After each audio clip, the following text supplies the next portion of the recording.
Yo, what up, Wes? Here's the car.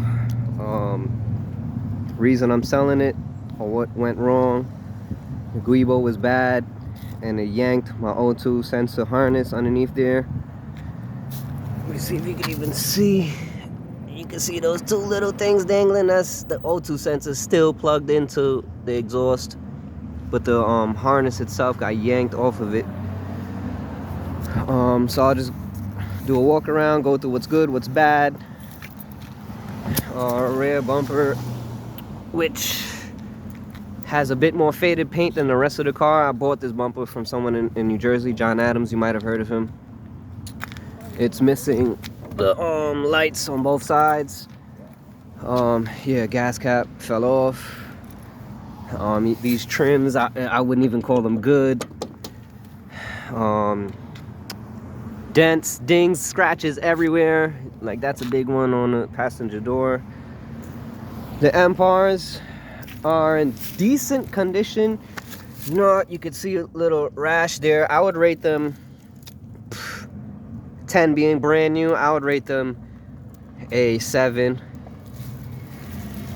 All 4 tires are different.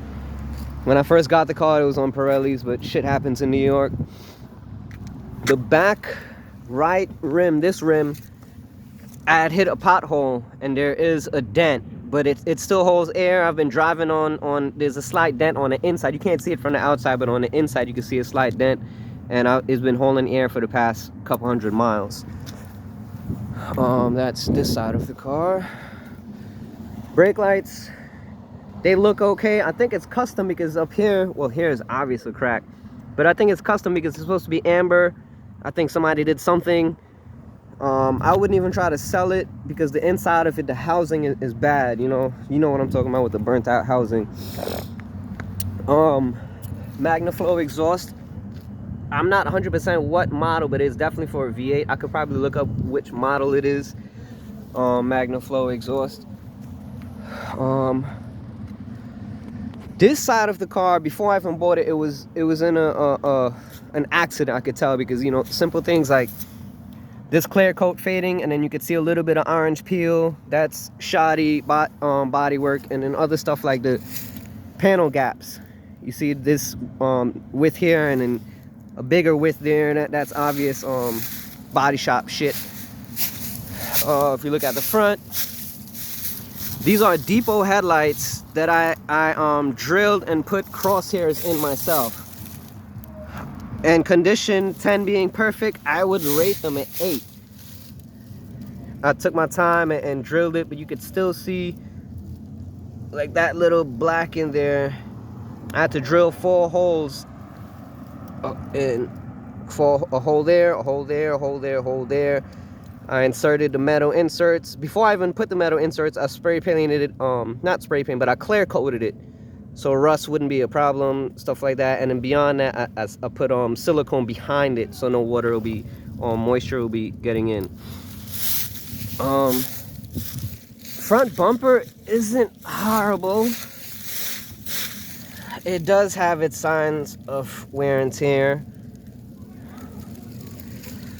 And then I'm not sure if this is fixable. I got the car like this with this side dangling like that. That's that. And there is a crack down here. Alright,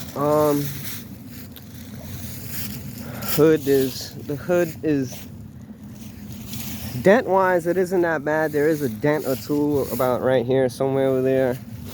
But if for a showman car, someone would want that painted over. There's nothing on this car that's gonna be like perfect. It's a 20-year-old kind of beater. But let me show you the inside. Hope Messenger could send this video. All right, first thing, I took out the door car maybe over a year ago, and never actually gotten the time, or I never actually figured out what was wrong. The regulator seems to work, and the window will come down, but it gets to a point where it's a lot of friction and resistance on the regulated motor, and if I just keep trying to make it go down, it comes off track. That's that. Here's the driver's seat, badly ripped, but it does not have a twist. Passenger seat, not so ripped, but it has twist. That's that. It is a manual 5-speed, stock 5-speed, as far as I know. The miles on the car, the chassis is about 180. That's what the dash will say. The engine was swapped from a B30 to a B40. Let me just look back here. Door card falling apart, the glue, not pretty. That's that. I don't know, simple bullshit in the interior maybe sell for a little something like these ashtrays. I don't know what is useful on the inside of the car, but mechanical wise, let's take a look at the engine, then I'll discuss the powertrain. Okay, pop the hood. Okay, obviously hood struts are bad. It's not, I gotta hold it up. And you're looking at you know, M60 B40. I wouldn't call this a proper running engine. Before I labeled the car unusable, I was getting rough idle at certain times. So I was, for about 1,000 miles, I was driving without a MAF. And the car, that was the best way the car would run. Beyond that, I did, you know, loosen the bottom of the engine, tighten up the oil pump bolts. I wouldn't say that the engine is trash, but it definitely isn't you know, something that somebody could just jump in and have a blast. There is, if you use to just start the car right now, you would get a code obviously for that, the MAF. But if you use a plug in the MAF, I'm getting the codes that would come up as a rich in fuel. So that's that. Here's the electrical mess. You know, some other things I'll note out, but just part of the intake system.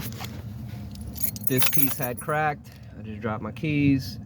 That piece cracked. So, you know, I Frankensteined it, and it was working for that, period. Other stuff I'll just point out. The radiator is fine. It just missing the radiator support or mount. The fan is missing some blades because there was a time when my motor mounts was so bad, the engine was at an angle it shouldn't have been in, and fan blades hit something it shouldn't have hit.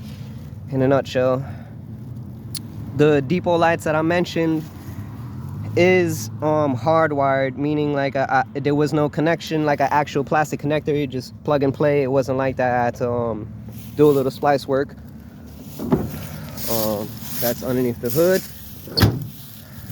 As far as the transmission, if you ask me, it's solid. The clutch is solid. The only thing I would not even want anybody to deal with is the guibo is bad. So I don't know if, with that being said, the guibo being bad, I don't know if the drive shaft has been damaged because of that action. But I'll give a little walk around again. I hope YouTube could send all of this. You know, it's going to be a large file, and that's pretty much it. The subframe should be good, front and rear. It ain't gonna be brand new, but it's something that I had no problem with. It should be all right. The windshield was replaced maybe about a year ago from Safelite, and I can't tell the difference. It looks fairly new. I can't tell the difference, but I believe that this trim around the windshield is a special BMW specific trim, and it's only a year old. But then again, I don't know if like taking this off will it be damaged. I don't know if that's something that someone would want, or it's something that people sell, you know. But here it is. Feel free to ask me any question. I'm honestly at the point where it's just like, damn, I'm kind of stuck in this little rabbit hole. I gotta get rid of it. So it's either I junk it, or, you know, I try to make a little money off of it. So you tell me what is it worth to you, and whatever else. Just ask me some questions, and and we'll go from there. I appreciate you. I appreciate your time. Bless, Wes.